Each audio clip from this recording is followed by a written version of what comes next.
The Lottery by Shirley Jackson. The morning of June 27th was clear and sunny, with the fresh warmth of a full summer day.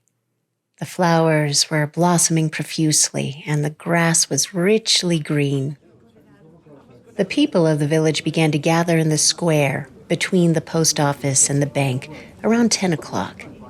In some towns, there were so many people that the lottery took 2 days and had to be started on June 26th. But in this village, where there were only about 300 people, the whole lottery took less than 2 hours. So it could begin at 10 o'clock in the morning and still be through in time to allow the villagers to get home for noon dinner.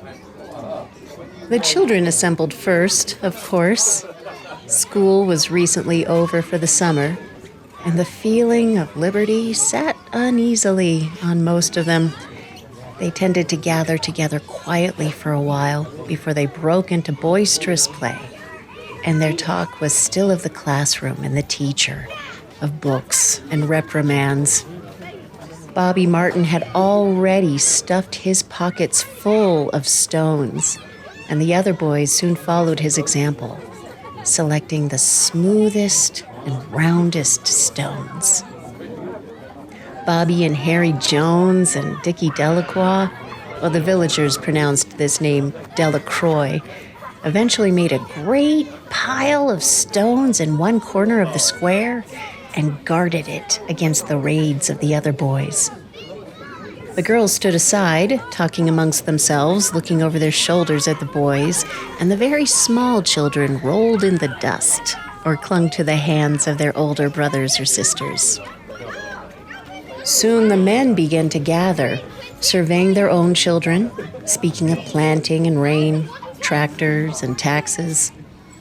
They stood together, away from the pile of stones in the corner, and their jokes were quiet, and they smiled rather than laughed. The women, wearing faded house dresses and sweaters, came shortly after their menfolk. They greeted one another and exchanged bits of gossip as they went to join their husbands. Soon the women, standing by their husbands, began to call to their children, and the children came reluctantly, having to be called 4 or 5 times.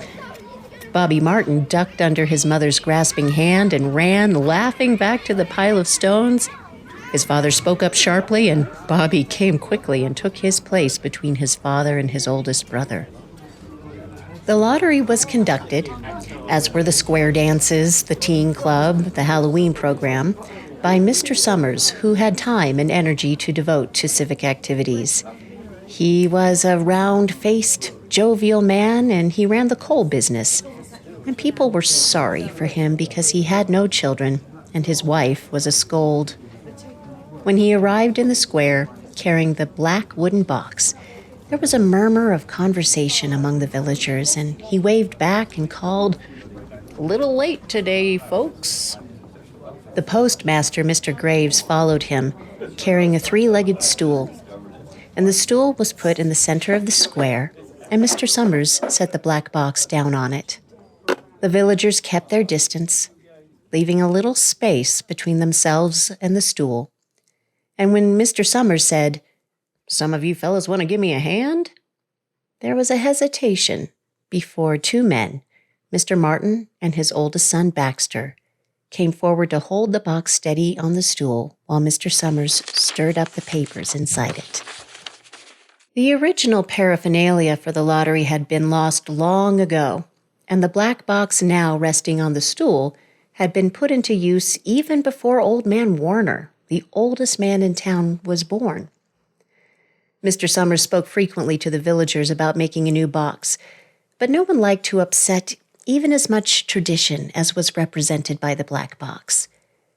There was a story that the present box had been made with some pieces of the box that had preceded it, the one that had been constructed when the first people settled down to make a village here.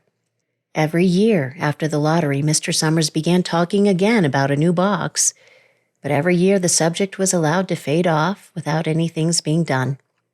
The black box grew shabbier each year, By now it was no longer completely black, but splintered badly along one side to show the original wood color, and in some places faded or stained.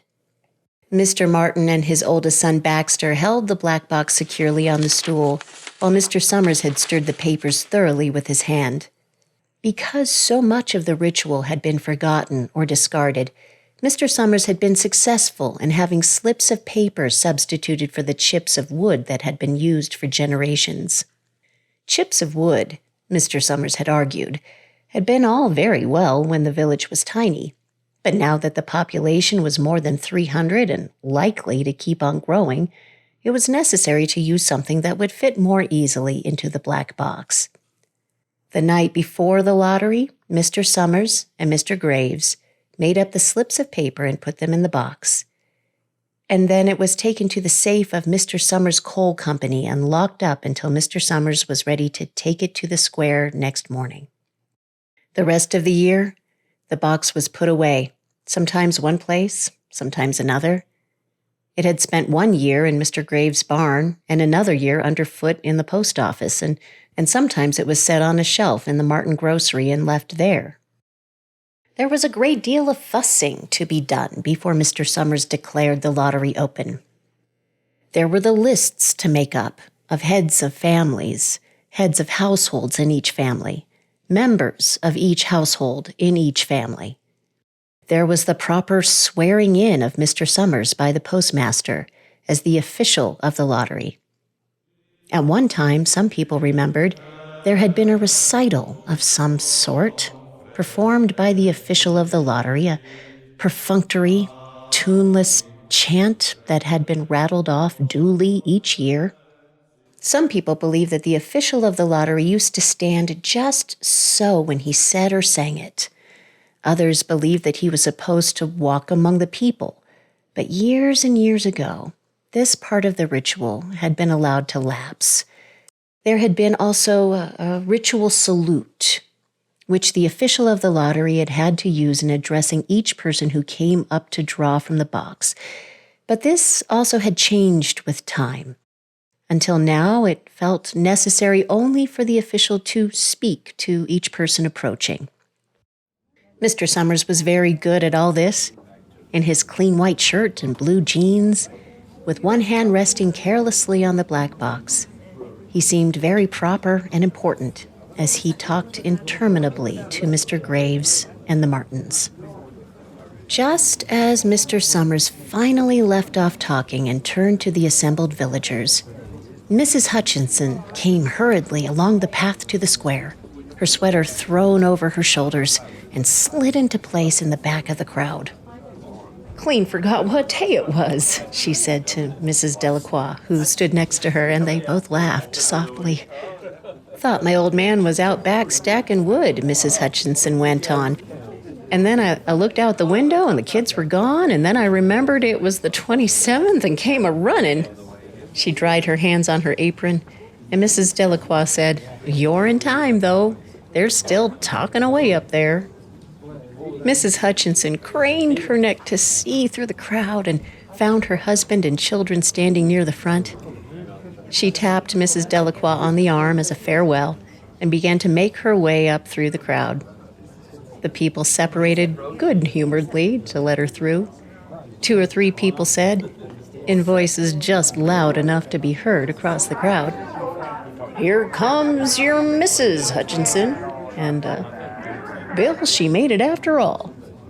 Mrs. Hutchinson reached her husband, and Mr. Summers, who had been waiting and cheerfully, "Thought we were going to have to get on without you, Tessie," Mrs. Hutchinson said, grinning.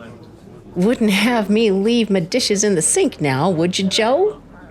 And soft laughter ran through the crowd as the people stirred back into position after Mrs. Hutchinson's arrival.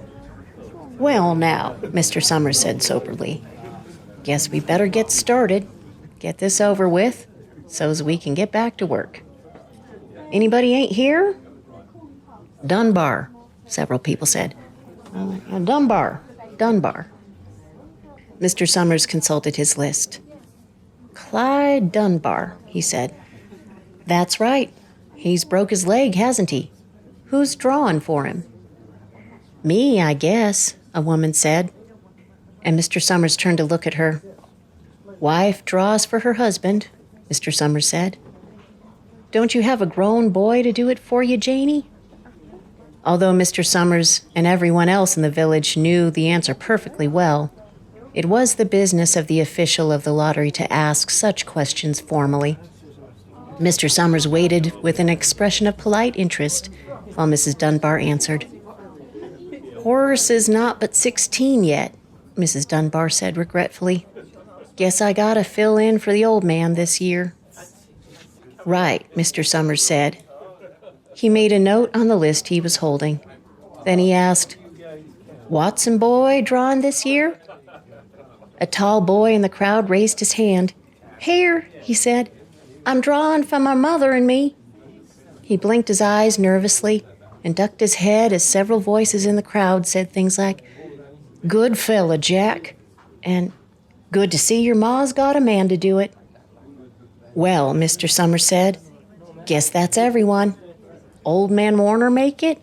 Here, a voice said, and Mr. Summers nodded. A sudden hush fell over the crowd as Mr. Summers cleared his throat and looked at the list. All ready? He said. Now I'll read the names, heads of families first, and the men come up and take a paper out of the box. Keep the paper folded in your hand without looking at it until everyone has had a turn. Everything clear? The people had done it so many times that they only half listened to the directions. Most of them were quiet, wetting their lips, not looking around. Then Mr. Summers raised one hand high and said, Adams. A man disengaged himself from the crowd and came forward. Hi, Steve, Mr. Summers said, and Mr. Adams said, Hi, Joe. They grinned at one another humorlessly and nervously. Then Mr. Adams reached into the black box and took out a folded paper. He held it firmly in one corner as he turned and went hastily back to his place in the crowd, where he stood a little apart from his family, not looking down at his hand. Allen, Mr. Summers said. Anderson. Bentham. Seems like there's no time at all between lotteries anymore, Mrs. Delacroix said to Mrs. Graves in the back row. Seems like we got through the last one only last week. Time sure goes fast, Mrs. Graves said. Clark. Delacroix. There goes my old man, Mrs. Delacroix said. She held her breath while her husband went forward. Dunbar, Mr. Summers said. And Mrs. Dunbar went steadily to the box while one of the women said, Go on, Janie. And another said, There she goes. We're next, Mrs. Graves said. She watched while Mr. Graves came around from the side of the box, greeted Mr. Summers gravely, and selected a slip of paper from the box. By now, all through the crowd, there were men holding the small folded papers in their large hand, turning them over and over nervously. Mrs. Dunbar and her two sons stood together, Mrs. Dunbar holding the slip of paper. Harbert. Hutchinson. Get up there, Bill, Mrs. Hutchinson said, and the people near her laughed. Jones. They do say, Mr. Adams said to old man Warner, who stood next to him, that over in the North Village, they're talking of giving up the lottery. Old man Warner snorted. Pack of crazy fools, he said, listening to the young folks. Nothing's good enough for them. Next thing you know, they'll be wanting to go back to living in caves. Nobody work anymore. Live that way for a while. Used to be a saying about the lottery in June, corn be heavy soon. First thing you know, we'd all be eating stewed chickweed and acorns. There's always been a lottery, he added petulantly. Bad enough to see young Joe Summers up there joking with everybody. Some places have already quit lotteries, Mrs. Adams said. Nothing but trouble in that, old man Warner said stoutly. Pack of young fools. Martin. and Bobby Martin watched his father go forward. Overdyke. Percy. I wish they'd hurry, Mrs. Dunbar said to her older son. I wish they'd hurry. They're almost through, her son said. You get ready to run tell Dad, Mrs. Dunbar said. Mr. Summers called his own name and then stepped forward precisely and selected a slip from the box. Then he called, Warner. 77th year I been in the lottery, old man Warner said as he went through the crowd. 77th time. Watson. The tall boy came awkwardly through the crowd. Someone said, Don't be nervous, Jack.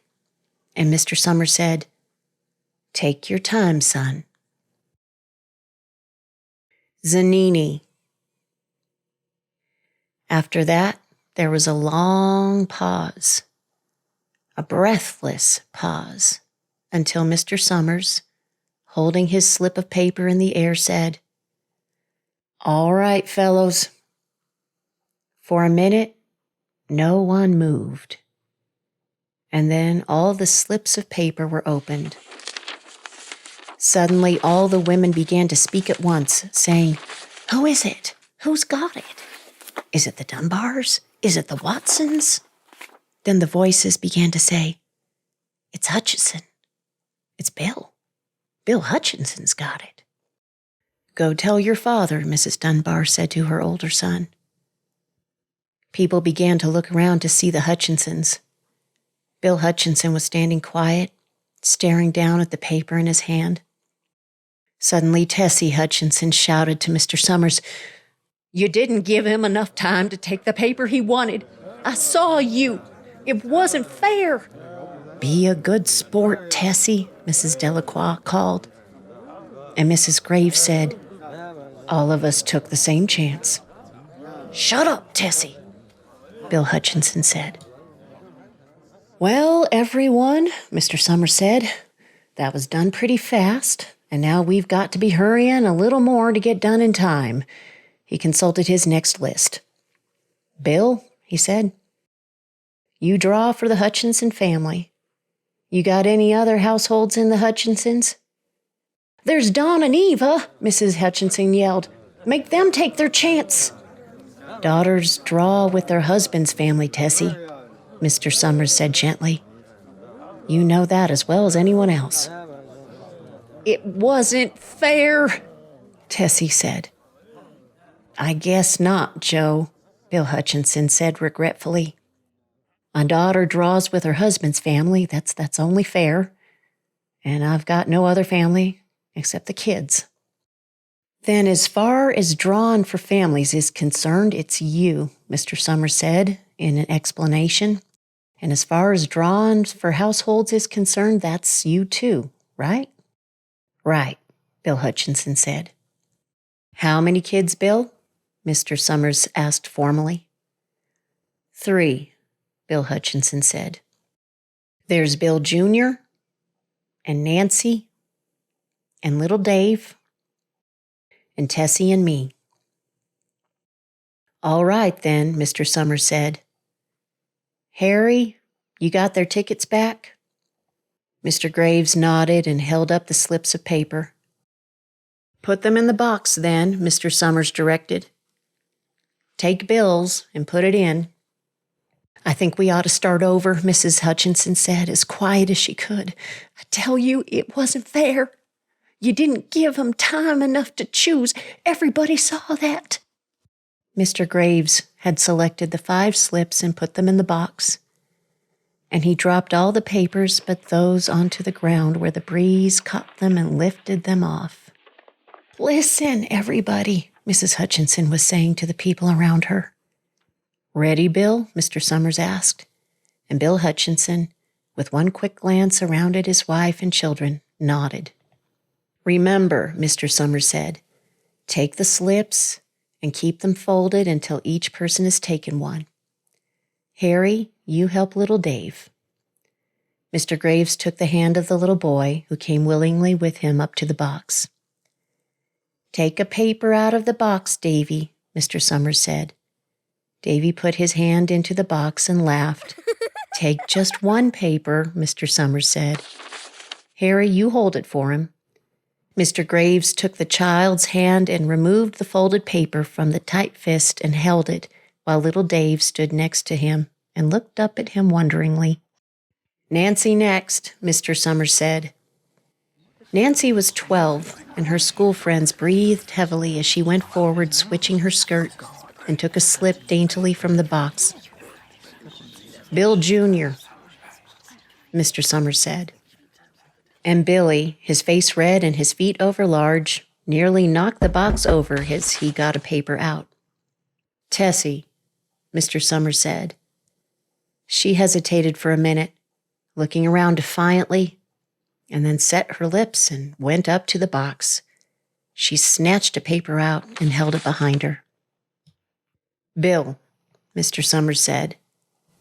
And Bill Hutchinson reached into the box and felt around, bringing his hand out at last with a slip of paper in it. The crowd was quiet.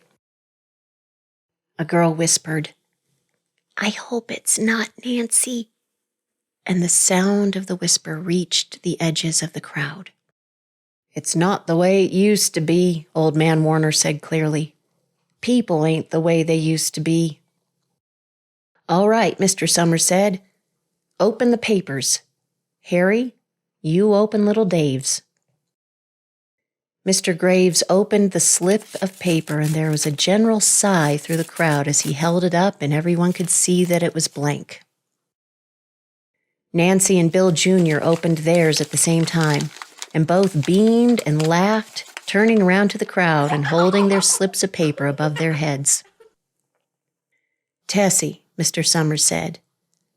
There was a pause, and then Mr. Summers looked at Bill Hutchinson, and Bill unfolded his paper and showed it. It was blank. It's Tessie, Mr. Summers said, and his voice was hushed. Show us her paper, Bill. Bill Hutchinson went over to his wife and forced the slip of paper out of her hand. It had a black spot on it. The black spot Mr. Summers had made the night before with a heavy pencil in the coal company office. Bill Hutchinson held it up, and there was a stir in the crowd. All right, folks, Mr. Summers said, let's finish quickly. Although the villagers had forgotten the ritual and lost the original black box, they still remembered to use stones. The pile of stones the boys had made earlier was ready. There were stones on the ground with the blowing scraps of paper that had come out of the box. Mrs. Delacroix selected a stone so large she had to pick it up with both hands and turned to Mrs. Dunbar. Come on, she said. Hurry up. Mrs. Dunbar had small stones in both hands, and she said, gasping for air, I can't run at all. You'll have to go ahead and I'll catch up with you. The children had stones already, and someone had given little Davy Hutchinson a few pebbles. Tessie Hutchinson was in the center of a cleared space by now, and she held her hands out desperately as the villagers moved in on her.